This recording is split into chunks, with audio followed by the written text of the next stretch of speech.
包丁大好き智弘です感じ。今日はいつも藤原さんと撮ってる撮影がメインで、理論とかこの目的を達成するためにはこういう研ぎをしましょうっていうのをメインで撮ってるんですけど、今日はちょっと僕のその初心を思い出して包丁マニアとしてちょっとコレクション紹介をしようかなと思います結構重いよこれこいつが俺の全財産だいやでもこれは本当2019年につばや包丁店さんに入ってから少しずつ貯めてた。最近は全然買ってないんですけど、最初はめちゃめちゃ買ってた。いろんな包丁買ってたんで、そのうち今手元に残ってるコレクションですね。オープン。じゃーん。いっぱい。これはコレクションの中でも使ってないやつですね。僕本当に好きなやつは2本ずつとか3本ずつ買うんで、同じやつを。で1本はもう家で料理に使って、でこれはもう使わずに取っといてるやつですね。やっぱ料理人じゃないから毎日使わないんで、もう1本何十万とかのも開けちゃうとちょっともったいないんで使えてない包丁たちですね。これはじゃあ何本あるかちょっと僕も把握してないんで、箱に入ってるんです。とりあえず出せる分だけ出してみました。まだあるんですけどちょっと全部出せそうにないんで、とりあえず今ある分だけ、あと箱以外のやつもちょっと後で紹介できたらなと思います。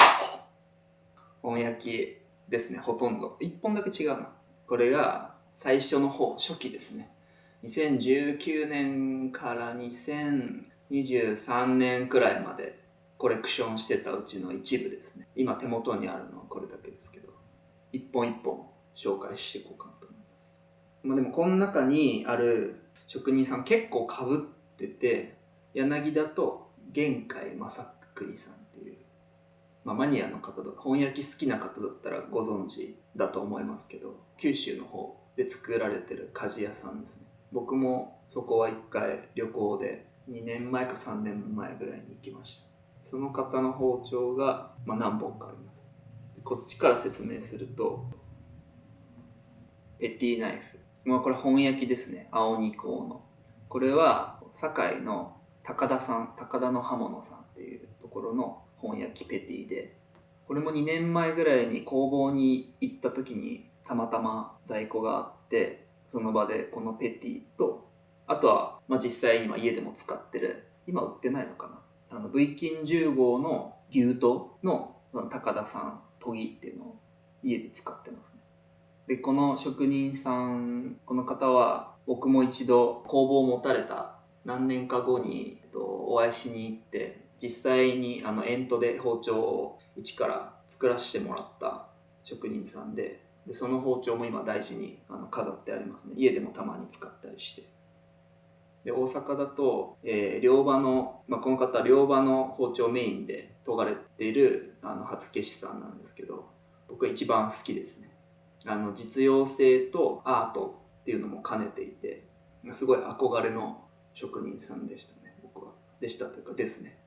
でこちらもその高田さんっていう方の、これは合わせの包丁ですね。これも初期のもので、これもね同じモデルのシリーズで違う型を何本かその時に購入させていただいて、それは使ったことがあって、これはそのうち1本使わずに取ってあったものですね。これは多分それこそつばや包丁店で働いてた時に初めてつばや包丁店で売った時の作品、本当に初期の頃の作品なので、もしご存知の方は今の作品と見比べてみるとだいぶ違いがあるかなと思いますね。これはつばやとのダブルネームの牛刀で、これも青二香ですかね。これ鍛造はね多分中川さんがやられていて、研ぎが高田さん。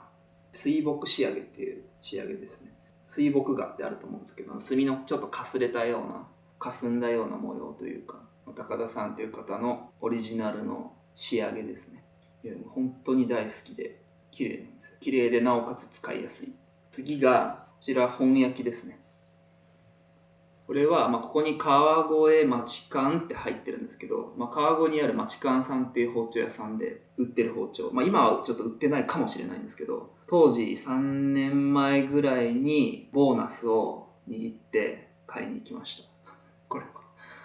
で、これペティだからそんなしないだろうと思うんですけど、僕がもう包丁好きになった頃って結構マニアのブームみたいなのが来てて、定価の2倍とか3倍で販売されてる小売店さんも多くて、それこそ2018年、7年ぐらいまではこのペティもおそらく4万円、5万円ぐらいだったと思うんですけれど、僕が買った時は確か15万か20万ぐらいしました。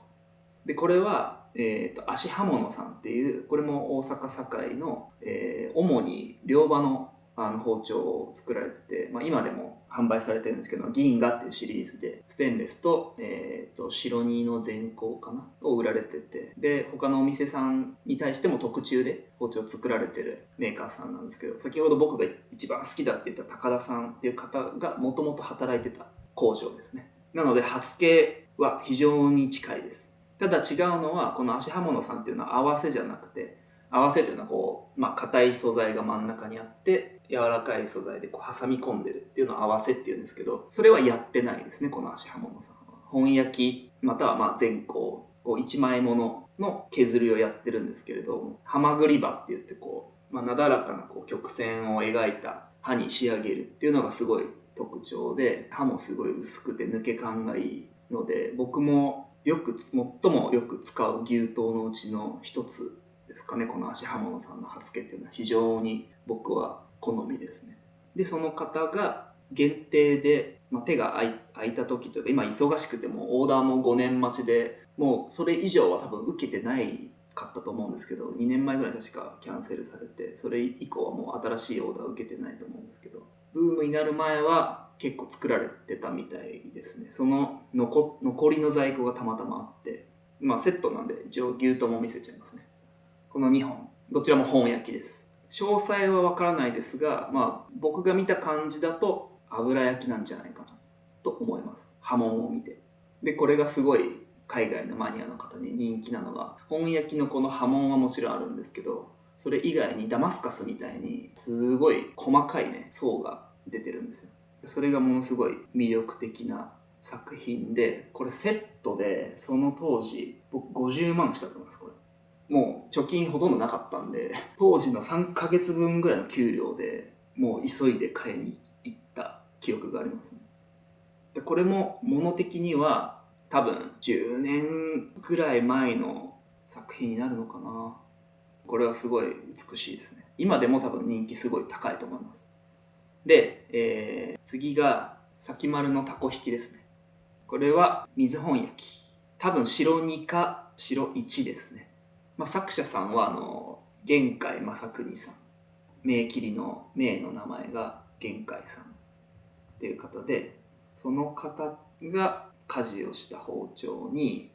堺の白井さんという研ぎ師の方がいらっしゃったんですけど、もう今お亡くなりになられてて、僕が買った時当時でももういらっしゃらなかった研ぎ師の方との合作ですね。で、さっき油焼きって話が出たと思うんですけど、もしかしたら皆さんご存知かもしれないんですけど、油焼きと水焼きってパッと見て結構見分けがつきやすくて、ちょっと後でアップでも紹介できればなと思うんですけど、刃文を見た時にこの刃文に対して油焼きってもう本当に鉛筆で描いたぐらいのはっきりした線が出るんですよ。くっきりと。で、それに対して水焼きっていうのは確かにくっきりとした線が出るんですけど、その線の近くになんていうんですかね、霧というか、ピュッと飛んだような跡が結構できてるのが多くて、これは水本焼き。で、絵は仮に、今だったら作れないですけど、象牙が入ってます。象牙に目釘って言って、これ叩いたら抜けて、ポコッと外れるようになってるんですけど、もう多分何十年も置いてるから外れないかな。で、昔の銀巻きは本当の銀です。これ、純銀。で、水牛。なんで、めっちゃ高いですね。これはね、15万円ぐらいで買えたかな、当時は。今だったらね、25万か30万ぐらいするかもしれないです。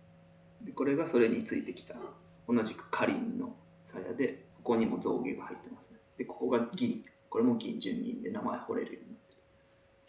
てる。次も柳。これも水本焼きですね。尺かな。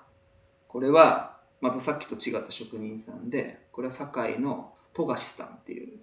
方ですね。今だと水本焼き自体作ってらっしゃる方は多分片手で数えるぐらいしかいないんじゃないかなと思うんですけど、その中の一人ですね。結構それぞれに刃文の特徴があって面白いですよね。僕も一時期それこそヤフオクとかでよくわかんない方が出してたのを刃文を見て買うっていうのをやってましたね。で、中子、絵を割って中子を見て、当たってたとか、目がなかったとかっていうのを結構やってたんで、なんとなくそうすると刃文を見たら誰の作品かっていうのが分かってくるようになるんで、そこもまた面白くてやってましたね。で、次も、これもこの先ほどのこの先丸と同じ組み合わせですね。玄海さんと白衣さん。ただ刃文がちょっと違って、これは富士山の刃文。ここがこう上がってると思うんですけど、これは富士山を催した刃文ですね。で、刃文の出方もほんと人によって違くて、平の上に綺麗に出てるもんもあれば、ここのしのぎっていうこの線、境目の線に被ってる職人さんもいるんですよね。で、被っててなおかつ波の深さが深かったり、で、被ってないでこの平だけに入ってるんだけど、波の形状っていうのがやっぱ、それこそ中川さんは中川さんの特徴がある。で、今出てきた玄海さん。玄海さんだったら玄海さんの特徴がある。で、先ほどの足さんのこの牛刀の本焼きも、この波の模様で、これが例えば柳とかだったとしても多分僕わかると思います。この型の本焼きだなっていうの。でそれぐらい特徴があって面白いです。これもまた違う方ですね。これは池田義和さんっていう、まあ今はどうなんですかね。昔ほど作られてないのかもしれないですけど、その当時は結構作ってらっしゃって、特徴としては、しのぎにかかります、この人の刃文は必ず。この平の上に乗っかってる刃文じゃなくて、ちょうどね、この境目の間に刃文ができるんです。これちょっと見えにくいですけど。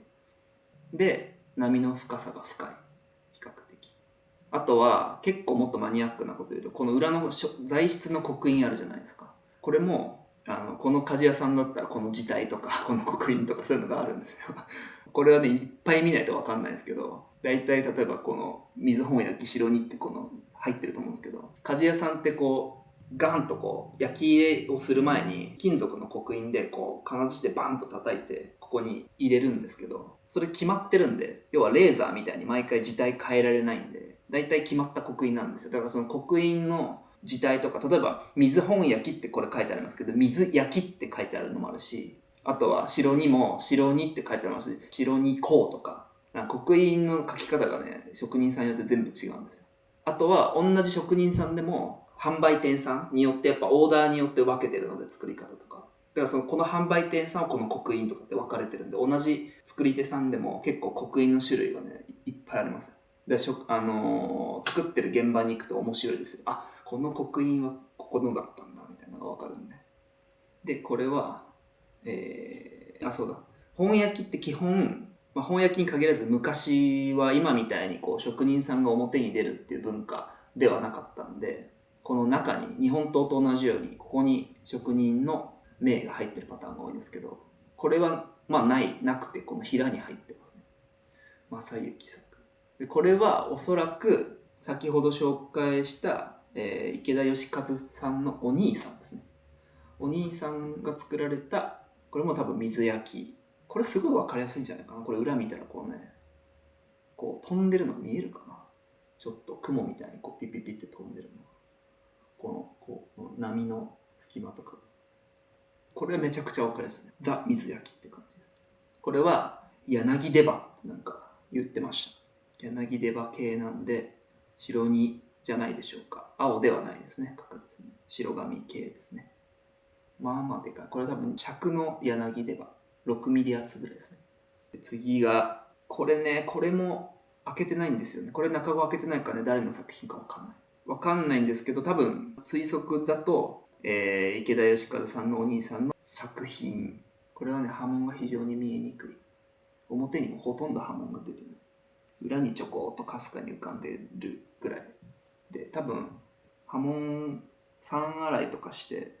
出してないのかもしれないですね、これ。で次が、また先ほどの玄海さんの柳ですね。玄海さんはね、水焼き本焼きって入れるんですよ。そう、これもね、水焼き本焼きって入ってる。そう、こういうの見ていくと面白いです。水本焼きって書いてもらえば、水焼き本焼き書いてるのがあって、水焼き本焼きがね、玄海さん。字もちょっとちっちゃい。で、これも同じく、カリン象牙水牛に同じくカリンのサイダー。多分ね、こことここ同じところが売られてるかもしれないです。販売元は一緒かもしれないですね。作り手も一緒で。で、これが池田達夫さんの水焼きの先丸。先丸、同じね、方の作品でも、こっちはタコ引きっぽいんだけど、こっちは柳っぽい。ちょっと幅が違いますよね、身幅が。多分同じ方の作品です、どっちも。波紋の形とか見ると、まあ若干違いますけど。で、これもね、これも同じ。これは確実に池田さん。なんでかっていうと、ここに銘が入ってるから。これ見えるんですよ。入れ外したんで僕。これはね、どっかの中古屋さんで売ってて、たまたま仕事の合間、休憩中でその情報を聞いて、めっちゃダッシュで走ってって夏だったね、暑かった。めっちゃダッシュで走ってって買いました。で、これね、確か6万ぐらいで買えたと思うんですよ。普通に買ったら3倍か4倍ぐらいするんじゃないかな。やっぱね、これ、目だけでこう中語わかんないんで、誰の作品かも正直わかんないんですよ。でも、波紋を見て、僕なんとなく推測できるんで、この波紋だったら、このどっちかだろうな、みたいな。で、6万円だったら絶対安いんで買いました。で、開けたら、まあその予想してた2人のうち1人のでしたね。本当は、ここの銘切り見ると、僕持ってないんですけど、沖柴さんっていう最初にその本焼きを作ったとされてる方の本焼きだと思ったんですよ。ここに平安城沖正なんですよね。沖正作なんで、もうね、正って入ってるのは結構池田さんだったりします。これも池田さん、池田達夫さん、お兄さんの方ですね。お亡くなりにもなられてるんですけど、正幸、これ正幸、これは沖正で、その方の中語に正幸って入ってる。正幸って、その方の名ですね、正幸。この正幸っていう名前が入ってるパターンもあるし、伝統工芸士番号っていうのがあるんですよ。その鍛冶屋さんとか初消しさんとかに一人一人振られてる番号があって、その伝統工芸士番号はこの何番は誰なのかみたいなのを探すのは最初面白かったですね。だから何番はこの人、何番はこの人って決まってるんで、最初は分からないんで、マニアの方とかに聞いて情報収集して、なんかノートみたいなの書き出して、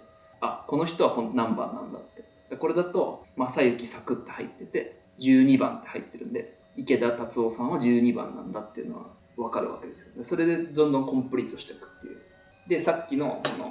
これ富樫さんなんですけど、富樫さんは38番なんですよ。でもここには富樫って書いてないんですよ。書いてないけど、そこの伝統工芸士番号があれば分かるんで、一回分かっちゃえばっていうのも面白いですよ、いろいろ。この2本はまあ同じなんで1本だけ紹介します。これも玄海正国さん。これ尺2、めっちゃ長い本焼き。これ珍しいと思うんですよ。だいたい尺1までなんで、これ尺2で36センチになります。32センチの水焼きで、これはね、玄海正国って入ってますね、中語に。で、これは、まあ今昔だからもう売ってないと思うんですけど、九州の、とある包丁屋さんに、それこそ玄海さんに会いに行った帰り道で寄ったんですよ。それで見てたら、本焼きコーナー見てたら、あれと思って、これ玄海さんのじゃねと思って、で見たら値段もその当時ですよ。確かね、7万円か8万円ぐらいだったと思うんですよ。まずありえないですね。多分これ、今の市場価格でちゃんとした絵で出したら、欲しい人は4、50万ぐらい出しても買うんじゃないかなって。しかも、研ぎもその白衣さんってもう亡くなられてる方の研ぎだし。で、富士山にこの満月。満月も、これちょっとプチ情報というか、あれで、今市場に出てるその富士山の本焼きについてる満月って、こう、包丁作るときってこう火で焼いて、で、ジューッとこう焼き入れっていうのをするわけなんですけど、で、そうやって、で、今度初消しさんが研いで綺麗に磨いて、で、この刃文も最後こう、酸とかでこう出して、綺麗にした後に、最後に今のやり方だとそこにサンドブラストって言ってシールみたいなの貼ってこの満月のとこだけくり抜いておくんですよ。で砂をこうバーッとかけるとそこだけ傷がついて白く濁るっていう作り方か、そこだけくり抜いてそこだけ酸洗いって言ってこう酸化させて白くさせるみたいな、大体サンドブラストだと思うんですけど、これは土置きって言って焼く前に泥を塗る作業の時に多分ここだけ泥塗ってないんですよ。だから焼く時に焼いてつけた模様だから波紋と同じつけ方でつけた満月なんですよ。そのできた後からそのサンドブラストっていうので鉛筆で描いたじゃないですけど塗りつぶしたみたいんじゃなくってこのジューって火でこうジューってやる時に自然につけた満月なんで結構レアだと思うんですよ。そうだからねまん丸じゃないですよ。ちょっとなんかね歪んでる。これ満月じゃない、なんか楕円月。これも同じですね。でこれも玄海さん、全部玄海さんなの。これも玄海さんの富士なんで、これは黒炭ですね。さっきの仮になったので黒炭、釘、象牙、銀巻の普通の柳ですね。とりあえず今出したやつの説明は。あとはちょっとここに並べきれてないんですけど、それこそ一番最初に紹介させていただいたこの高田さんの、これは青のペティですけど、白煮の本焼きの牛刀とかもあります。それは中川さんが打った本焼きで高田さんが刃付けをしたモデル。あとは日本だとあまり持ってる人少ないのかもしれないですけど、日野浦司さんっていう方の流水飛び門の牛刀も2本ぐらいあります。あとはそれこそもう今まで過去に使ったことある包丁とかだともう大体使ってると思いますね。それこそもうお給料出たら買ってっていうぐらい好きだったんで、やっぱ販売するお客さんに売るにはまず自分が使ったことないとなっていう発想がずっとあったんで、毎月 2,3 本ぐらいはそのお店さんから買ってました。それこそ椿包丁店さんから社員割引みたいのをもらって、でそれで給料もらったその給料現金でいただくんで、その場で入って払って僕なんか欲しい包丁セットみたいなのずっと貯めてるんですよ。お店に何十本もあって、で今日はこれだけもらったからじゃあ5万円分買おうとか10万円分買おうみたいなのをやってました。だから社長さんから給料いただいてその場で返すみたいな感じを多分ね2年ぐらいやってたんじゃないかなっていうぐらい、そのお店でも買ってます。そのお店にないやつも買ってますし、だから各産地の有名どころは多分全部買って1回は全部使ったことあると思います。それこそ足刃物さんのも買ったし、高田さんのも買って使ったし、今すごい大人気の中川さんのレバー、柳で本焼きも全部買って全部研いで全部使ったことありますし、その当時はね。あとは同じ出刃とか柳でも大阪だと違う作り手さんがいらっしゃるので、その当時はもう1年に2回か3回ぐらいはこうお時間取っていただいて、お忙しいのにずうずうしくちょっと行かせていただいて、いろいろお話聞いて、でその方のは必ず買って使ってたんで、まあ多分数百本は、買って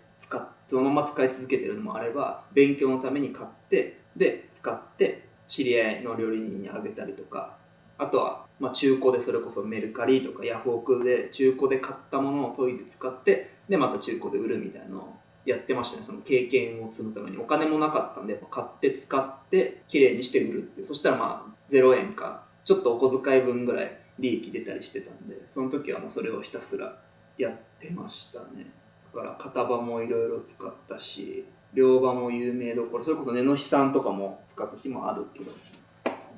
ネノックス、これも椿屋が昔売ってた在庫があって、それも買って使わせてもらいましたね。これ今でも定番商品のネノックス、これも牛刀と筋引きとペティかなんか買った気がします。でもそれだけでも多分20万とかいっちゃうんで、湯水のごとくお給料を全部つぎ込んでましたね。やっぱそれは実家暮らしと、あと結婚してない子供いないなんで使い放題だったんで、もう貯金なんかしないで全部それにつぎ込んでました。これは2本買ったうちの1本まだ開けてないやつなんですけど、1本は家で使ってます。でそのうちのその高田の刃物さんの、今は売ってないですけど初期に売ってたV 金10号の高田さん仕上げですね。でこの包丁自体は関の、とある刃物屋さん、そこもすごくめちゃくちゃいい包丁を作ってて、洋包丁だったらそれこそ僕が好きなのは足刃物さんと、この包丁を作られてる職人さんと、あとは高村刃物さんって、グランメゾン東京のキムタクが使ってる包丁を作ってる人ですね。これはすごい使いやすくて家でも使ってます。でなんかもうこれ売り切ったらないよっていうお話だったんで、将来それがすり減ってきた時のためにと思って2本買いました。だから牛刀2本とペティも1本買って、ペティは使ってるんで、使ってないのはこれだけですか。あとはそれこそその職人さんのはほとんど買ったって言ったんですけど、それはやっぱ包丁屋さんで働いてた僕のスタッフとしての特権で、僕はお店さんで買うっていうよりも、お店さんのブランドで買うっていうよりも、そのお店さんにしか売ってない職人さんの包丁が分かるので、だから例えばかっぱ橋だったら鎌田さんには鎌田さんしか売ってないこの鍛冶屋さんとこの研ぎ師さんの組み合わせの包丁があって、椿屋にはその椿屋のしかない組み合わせの包丁があって、で釜浅さんには釜浅さんにしかない組み合わせの包丁があるんで、そういう意味では例えば鍛冶屋さんが一緒でも研ぎ師さんが違うとか、研ぎ師さんは一緒なんだけど今度は鍛冶屋さんが違うとかっていうので、みんなこう組み合わせが違ったりするんで、そういうのでいろいろ買ったりしてました。で特に堺は分業制なんで、やっぱりその刃付けの人がいて鍛造包丁を作る人がいてっていうのの組み合わせが結構違うんで面白かったりしますね。ただ関とかは結構一貫生産のところがあったり、一貫生産じゃなくてもメーカーというか比較的規模の多い大きい量産系の作り手さんが比較的多いので、それでも関でも分業制っちゃ分業制なんですけど、ちょっと規模感が大きいというイメージですかね。一本一本カンカン売ってるっていうよりかは、その板材をレーザーとかプレスで包丁の形に抜いて、でまとめて焼き入れをして、でその後円筒で削るとかっていった工程は結構近かったりするんですけど、堺みたいに一本一本手打ちでこうやってるっていうのは産地ではないですね。で今度福井県とかの方に行くと、今だと一貫して作ってるところが多いのかな。それこそ黒崎さんとか佐治さんとかも社内に研げる若い子がいたりとかっていうので、一貫生産は一貫生産なりの強みはあると思います。その生産がストップしないという意味では。でもやっぱ分業制の場合は職人さんも結構ご年配の方も多いんで、包丁は打ったのはいいけど研ぐ人がいないとか、研いだんだけど柄がないとか、柄をつける人がいない、柄がないとか、そういう分業制ならではのデメリットみたいなのがあるんですね。もうメリットはやっぱりその工程ごとに特化した職人さんがやるんで、やっぱりその集合体としての完成品のクオリティはやっぱ結構高くなったりするんじゃないかなっていうのを感じるところですね。で藤原さんの包丁も何本か試作で使わせていただいててあるんですけど、ちょっと家に置いてきちゃったんで、新しい鋼材のやつもあるし T3 で作った包丁のサンプルもあるんですけど、やっぱり研ぎやすいのと圧倒的に研ぎやすいのと抜けがすごいいいですね。でもやっぱり面白くて完璧な包丁はないんだなって思うと、やっぱどっかをいじるとこっちのデメリットが大きくなっちゃったり、それをちっちゃくすると今度こっちのデメリットが大きくなっちゃったりするんで、結局はもう選択の問題というか、そういうのも含めてやっぱりいろんな包丁を触って使って理解してるからこそ、じゃあ僕はなんでこれを作ってるのかっていうのはすごい明確になるというか、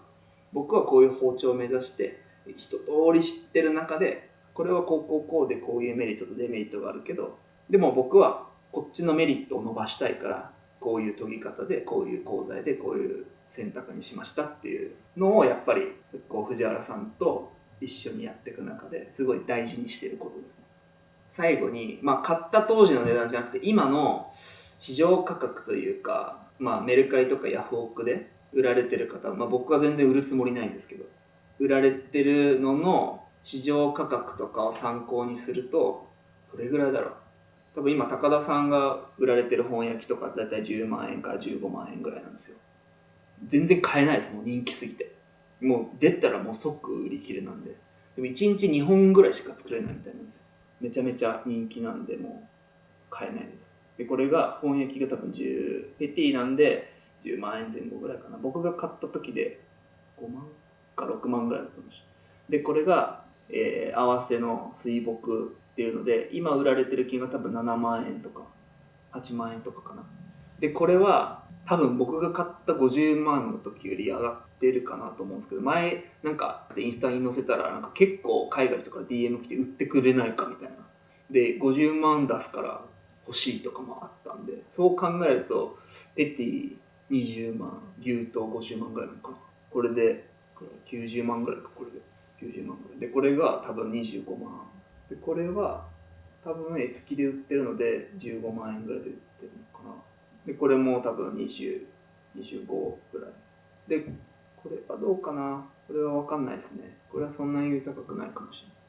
まあでもそうやって足していくと、ここにあるだけで300万は確実に多分いってると思います。300万は。で他にも出てないやつたくさんあるんで、だからそれ合わせたら500万ぐらいいくと思います、普通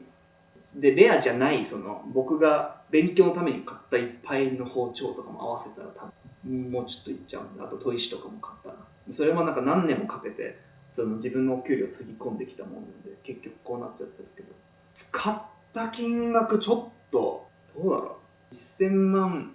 いってるかもしれないですね、その総額で見たら。まあその買って売ったりしたのもあるんで、そういうのも入れると1000万確実にいってますね。要は5万で買って綺麗にして6万円で売りましたみたいなのも昔は結構やってたから、そういうのも含めると確実に1000万はいってますね。包丁だけで多分7、800万いってて、砥石もそれこそ最初は市場に出てる砥石なんか1個ずつ片っ端にこう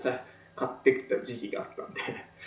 だそれで多分6、70本ぐらいは買ってたんですよ。最近は全然買ってないですけど、でプラスその後天然砥石でちょこっと、天然砥石はそこまで深くはかじらなかったんですけど、人造砥石だけで多分6、70本買ってるんで、まあ頭おかしいぐらい使いましたね。でその結果やっぱそれが今の仕事には生きてきてはいるので、とにかく大事なのは頭おかしくなる、頭おかしいって言われるぐらいなんか熱中することが大事だと思います。僕も頭おかしいとか何をやりたいのとか変態とかめっちゃ言われてたんで、今では褒め言葉ですね。最近は全然こういうマニアックなことしてないですけど、忙しすぎて。でもなんか初心に帰って、根本のねその包丁が好きっていうのは変わらないんで、その表現の仕方は違ってもやっぱこの時のワクワクした気持ちっていうのはずっと続いてるんで、ちょっとその時のこう感情を思い出しながらそのワクワクを皆さんに伝わればいいなと思って、今回はちょっと僕の自己満足動画というかちょっとお披露目自慢会もう数年眠ってた包丁たちを久しぶりに出してきて、マニアックなファンの方に向けてちょっとマニアックな内容をやってみました。もしこういうのもっと聞きたいとか、藤原さんと一緒にこうセッションする回とはまた違った楽しさがあるって思った方はなんかコメントとかこういうの知りたいとかあれば僕の知ってる範囲でなんかお答えはできるんで、もうぜひ興味持った方はコメントと、チャンネル登録といいねボタンを押してくれたらエネルギーになるので、モチベーションになるんでぜひコメントください。